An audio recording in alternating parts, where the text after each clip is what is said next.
Jadi kata-kata impossible is always possible di Indonesia. Indonesia adalah salah satu dari country yang sangat-sangat menghargai perempuan. Kalau di luar saya ini kayak tiger. Kalau di dalam saya kayak cat. How you share your love to Indonesia is by your action should be more impactful untuk kepentingan Indonesia. And let's share it to the world that Indonesia can do it without talking, but with actions, real actions ya. Jangan pernah merasa kecewa menjadi orang Indonesia karena Indonesia ini besar, makanya disebut Indonesia Raya. Whom else going to build Indonesia if not the Indonesians?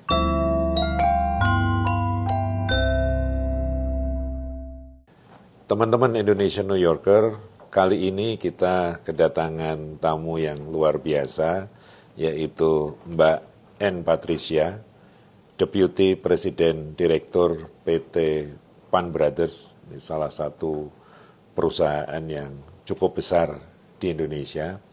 Apa kabar Mbak N? Apa kabar Mas Win?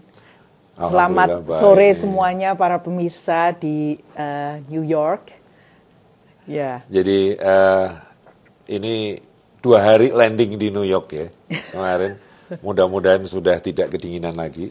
Ya.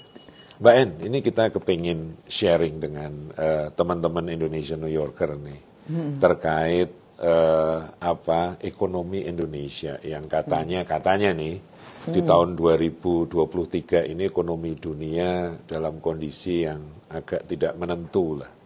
Terus positioning Indonesia seperti apa? Tapi sebelum itu, saya ingin menanyakan dulu ini. Kalau tidak salah, Mbak En adalah lulusan Chemical Engineering dari USC ini di pantai barat Amerika. Betul. Terus kok bisa nyemplung di dunia pertekstilan dan produk tekstil ini gimana ceritanya? Ya. Jadi mungkin saya kilas balik dulu. Saya kebetulan memang lulus dari USC, tapi sebelumnya saya SMA-nya tetap di Indonesia, Mas. Oh, SMA di Indonesia. Di Jakarta, di SMA Teresia Menteng. Terus saya di tahun 90 memang sekolah kimia teknik di USC, minor juga in business. Setelah itu saya memang ambil MBA, finance jurusannya 1 tahun di Loyola Marymount, baru saya kembali ke Indonesia. Sebenarnya keinginan kembali ke Indonesia itu ada karena kebetulan ayah saya waktu itu kena stroke di US juga. Jadi waktu visit kita di tahun 91, jadi saya makanya mempercepat studi saya. Tapi waktu pulang ke Indonesia memang kebetulan bisnis ayah saya bukan garment, bukan tekstil, tapi adalah kayu, konsesi, dan kebetulan memang saat itu juga ayah saya juga sudah ekspor plywood ke seluruh Amerika untuk pasaran DIY store dan sebagainya. Punya cabang juga di Los Angeles. Jadi memang keinginan untuk meneruskan usaha ayah itu sangat besar. Dan saya melihat lebih banyak prospek lagi. Namun memang waktu itu keluarga, jadi keluarga besar, paman saya tidak menginginkan saya ada di company itu. Akhirnya saya direkrut oleh paman saya dari Batik Keris untuk mengambil alih satu perusahaan yang akan di M&A oleh Batik Keris, Keris Group di tahun 1996. Jadi memang waktu itu Pan Brothers sendiri dalam situasi yang sulit. Akhirnya di take over oleh salah satunya Keris Group dan saya memang diminta untuk menjadi direktur keuangan di company itu di tahun 97. Nah, dari perusahaan yang hanya 2.000 orang dengan waktu itu 12 juta US dollar ya, omsetnya setahun di tahun 1997, terakhir di 2021 atau 2022 sales kita kurang lebih sekitar 700 juta US dollar setahun dan kita employ kurang lebih 32.000 pekerja di Indonesia. Semua di Indonesia kebetulan, tapi kita memang eksportir garment terbesar di Indonesia saat ini. Dan saya memang arahnya memang untuk Pan Brothers sendiri kita sekarang produksi lebih ke arah high value items. Kenapa high value items? Karena competitiveness dari Indonesia untuk high value items commercially masih very sustainable untuk pasar ekspor. Jadi ke negara-negara seperti US, seperti Kanada, seperti Eropa, maupun seluruh Asia, kita sangat kompetitif. Even dibanding China sendiri. Luar biasa. Ini baru tahu nih. Ternyata kita punya daya saing nih, competitiveness yang sebetulnya sudah cukup kuat gitu, Mbak. Nah, terus saya ingin menanyakan nih, terkait competitiveness Indonesia itu. Yang pertama tentu menghadapi tahun 2023 ini. Terus yang kedua tentu menghadapi apa yang terjadi sekarang ini adalah persaingan antara dua raksasa nih, Amerika dan China. Di mana positioningnya Indonesia dan bagaimana prospek dari ekonomi Indonesia ke depan? Oke, ini Mas Win, ini pandangannya Ana sebagai warga negara Indonesia ya, bukan hanya dunia usaha di Indonesia. Kita semua sama-sama tahu bahwa Indonesia ini adalah non-block country. Dan sebagai non-block country, I think our positions prinsipnya kita tetap harus perjuangkan non-blocknya itu. Kenapa? Karena posisi kita belum menjadi non-block yang advance, tapi masih menjadi non-block developed country. Dan dengan beban atau kita ngomong dengan challenge 270 juta penduduk Indonesia, fokus kita harusnya kita lebih ke arah fundamentalnya kita sendiri. Untuk kita mempunyai daya saing untuk berbagai sektor ya, bukan hanya produk garment maupun tekstil, tapi juga sektor lain. Semua juga tahu di Indonesia kita ini sektornya sangat kaya akan natural resources, juga sangat kaya sama teknologi, juga kita punya market juga luas, besar. Jadi kita harus fokus bagaimana fundamental mikro Indonesia ini, terutama dari sisi edukasi dan dari sisi productivity harus kita asah terus. Kenapa? Karena itu bisa membuat Indonesia ini kaya bukan karena natural resources yang saat ini kita bebankan, tapi kita juga kaya karena kita punya talent dan kita juga punya SDM yang kuat. Nah, dari sisi tadi garment, saya mau sampaikan ke teman-teman juga di New York sini maupun di Amerika bahwa Indonesia is one of the country yang bisa dan mampu berdaya saing untuk membuat items yang mungkin tidak bisa dibayangkan sebelumnya kalau belum datang ke pabrik seperti kayak Penn Brothers yang notabene 99,9% pekerjanya adalah Indonesians. Asli orang Indonesia yang benar-benar berjuang untuk kepentingan made in Indonesia ini. Dan mungkin semua teman-teman di sini juga ngelihat bahwa kalau ada produk-produk seperti kayak Adidas, North Face, Columbia, Uniqlo, Ralph Lauren, Boss, Lululemon, Kathmandu, Arc'teryx, Salmon yang made in Indonesia, kemungkinan besar itu dibuat oleh Penn Brothers. Luar biasa nih, merek-merek terkenal semua nih. Jadi kata-kata impossible is always possible di Indonesia. Tapi kuncinya memang bagaimana talent-talent di Indonesia ini berkembang secara SDM. Everything is all about human capital ya. Natural resources yang dimiliki Indonesia menurut saya hanya punya nilai tambah lebih apabila seluruh SDM di Indonesia dan yang sudah bersekolah di luar negeri willing untuk comeback untuk membangun negara kita. Dan itu saya yakin Indonesia bisa jadi advanced country. Luar biasa. Kata kuncinya adalah human capital. Yes. Jadi dan kita juga optimis tadi yang disampaikan Mbak Ana bahwa kita memiliki potensi human capital yang bagus. Ini yang menarik, Mbak. Jadi ini posisi Mbak Ana ini sebagai wakil presiden direktur perempuan, ya, terus kemudian dengan staf yang tadi lebih dari 31.000 staf perusahaan yang besar, para Indonesian New Yorker. Ini salah satu perusahaan yang sangat besar di Indonesia. Bagaimana tentang pendidikan dan peluang perempuan sebagai pemimpin di Indonesia. Tidak hanya di dalam industri, tapi juga mungkin di bidang-bidang yang lain seperti politik, riset, dan lain sebagainya. Ini memang mungkin semua orang very surprised with my view ya. Saya kebetulan Mas Win adalah one of Asia gender champion. Gender ya, bukan Asia Women Champion, gender. Kenapa? Karena saya melihat bahwa walaupun Penn Brothers memang karena nature kita adalah menjahit, dulu kita tuh malah punya pekerja 90% perempuan.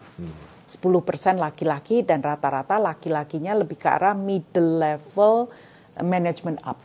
Jadi supervisor up. Bukan pekerja operator.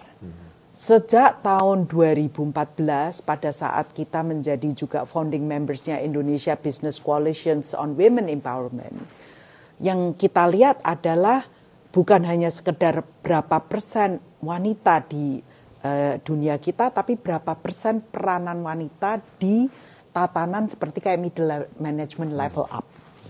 Ya, jadi memang waktu itu kami meminta kepada human resource kita untuk operator juga jangan hanya rekrut perempuan saja, karena memang dipandang oleh pabrik kita perempuan tuh jauh lebih, mohon maaf yang laki-laki di sini lebih rajin, lebih diligent, lebih nurut ya.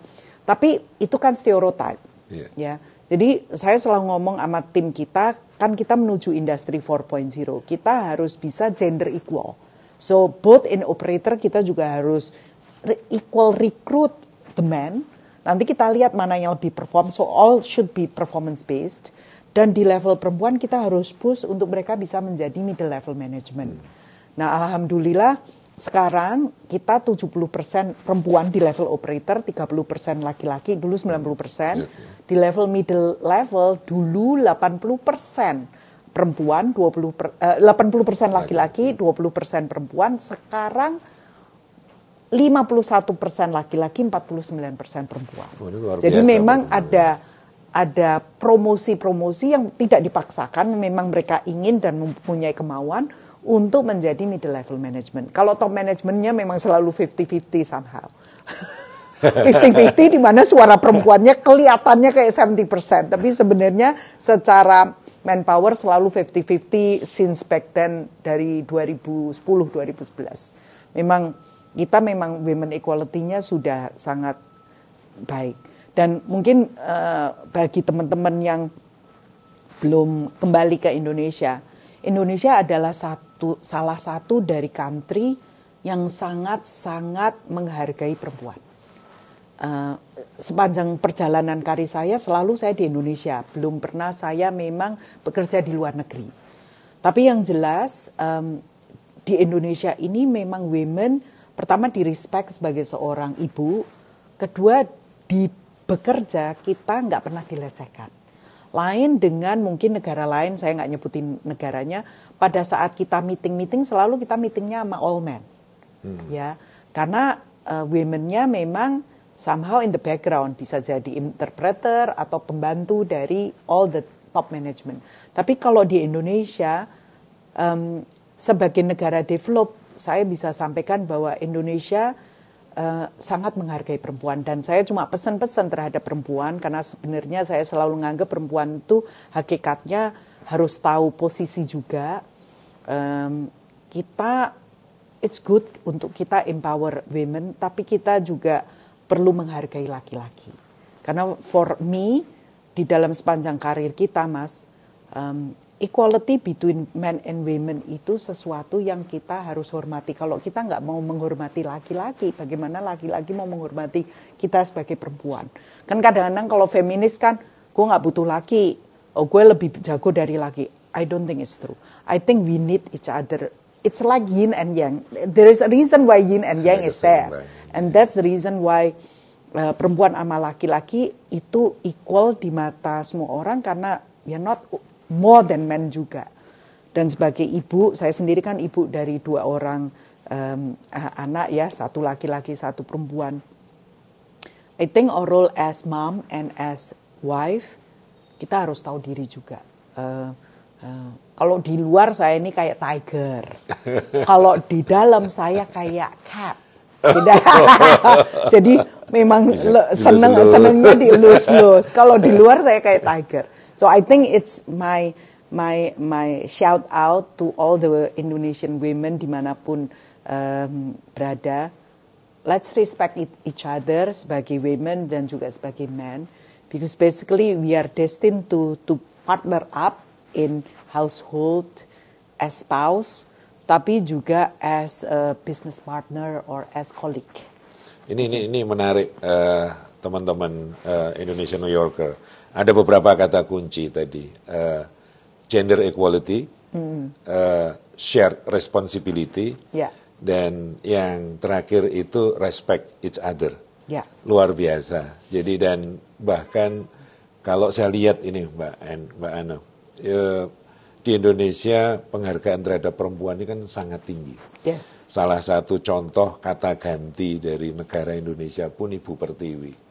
Terus kemudian kota yang paling gede juga ibu kota. Jadi di situ memang terlihat memang culturally kita ini menghargai perempuan, dan ternyata di dunia pendidikan dan kerja pun sebagai negara yang berkembang dan menuju ke developed country, peran perempuan di Indonesia dan opportunity juga terbuka sama luasnya. Even sebelum Indonesia merdeka, pejuang wanita juga banyak. Salah satunya Cut Nyak Dien. Terus Kartini, pejuang edukasi. Jadi memang Indonesia ini kita sebagai wanita juga mesti ngelihat sejarah. Semua deh, bukan cuma wanita, perempuan maupun laki-laki mesti lihat sejarah. Founding fathers, founding mothers-nya Indonesia ini memang sudah menghargai wanita dari dulu. Jadi it's more than rights bahwa perempuan pun juga perlu menghargai laki-laki, karena yang memperjuangkan Indonesia merdeka itu both men and women.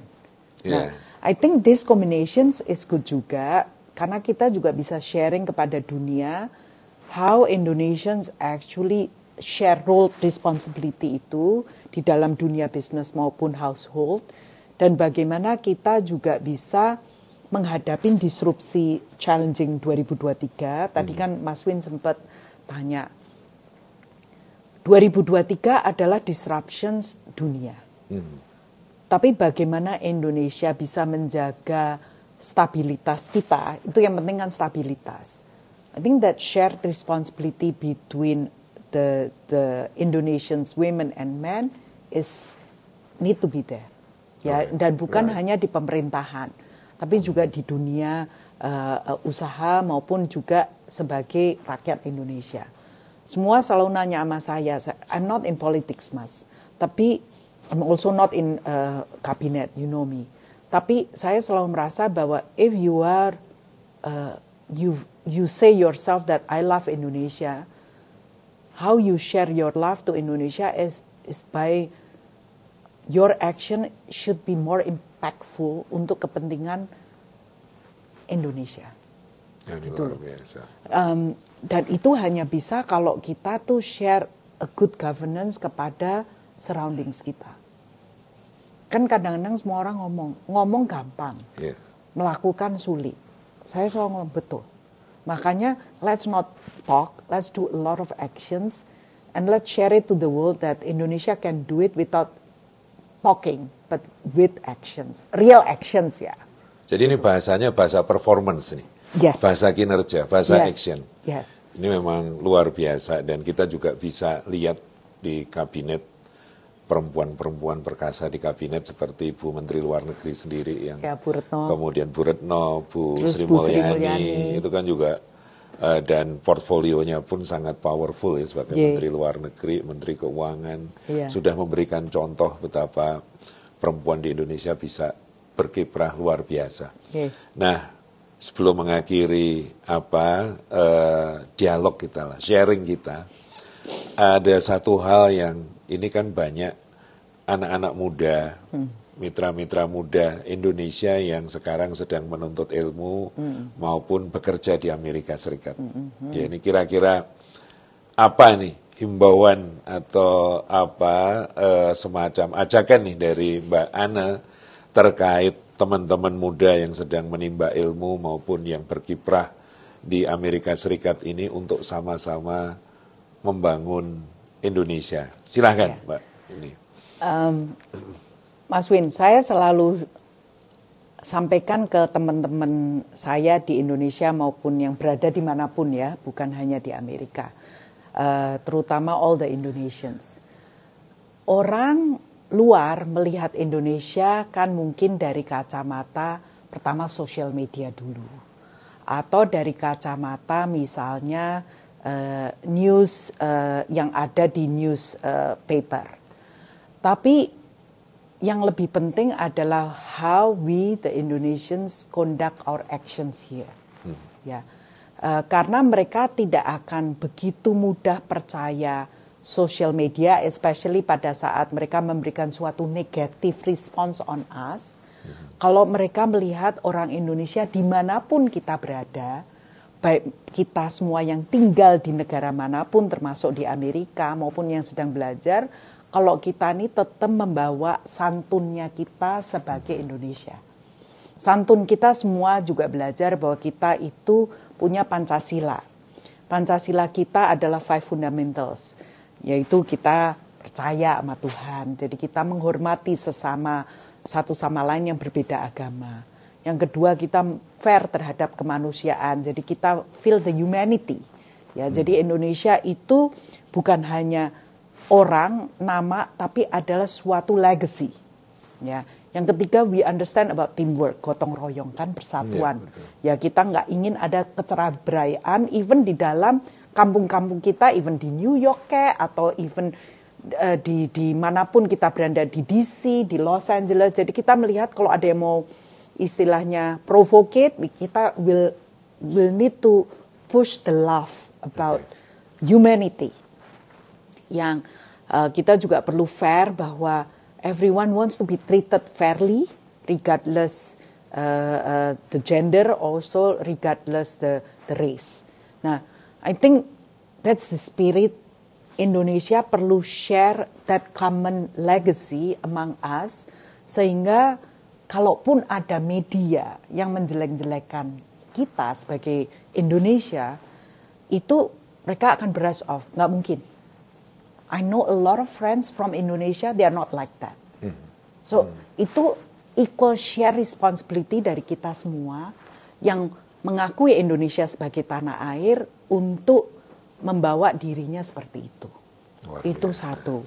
Yang kedua, bagi yang bersekolah di sini, just focus on your educations, because I love my educations in the US ya, by the way. I send my kids to the US too. Mereka semua juga udah lulus. Kebetulan anak saya yang pertama sekarang lagi OPT di Los Angeles. And saya memang membiarkan, he's not citizen, dia citizen Indonesia. Kenapa? Karena apa yang ditimba oleh ilmunya baik di sekolah maupun di pekerjaan, pada saat dia kembali ke tanah air, kita bisa bawa untuk membangun Indonesia forward looking. Ya, dan itu yang sebenarnya dibutuhkan ya oleh Indonesia. Talent-talent Indonesia untuk willing juga untuk comeback untuk membangun negara kita. Dan saya cuma berharap juga bahwa Indonesia at that time can embrace the whole talent dan mengakui whole talent itu sebagai the real Indonesian secara holistik. Jadi jangan pernah merasa kecewa menjadi orang Indonesia, karena Indonesia ini besar, makanya disebut Indonesia Raya. Saya selalu ngomong sama semua orang, memang challenging mencintai Indonesia, apalagi bagi kalian-kalian yang sudah tinggal di negara-negara advance yang mungkin jauh lebih rule of law-nya jauh lebih kuat daripada kita. Tapi itulah tujuannya kenapa kita membutuhkan all the talent untuk kembali ke Indonesia. Salah satunya adalah membangun negara kita ini untuk menuju a betterment, untuk menuju advancement. Whom else going to build Indonesia if not the Indonesians? Luar biasa Mbak Anne. Jadi Indonesia New Yorker, teman-teman semua, ini tadi kata-kata kuncinya adalah nasionalisme. Banggalah menjadi orang Indonesia.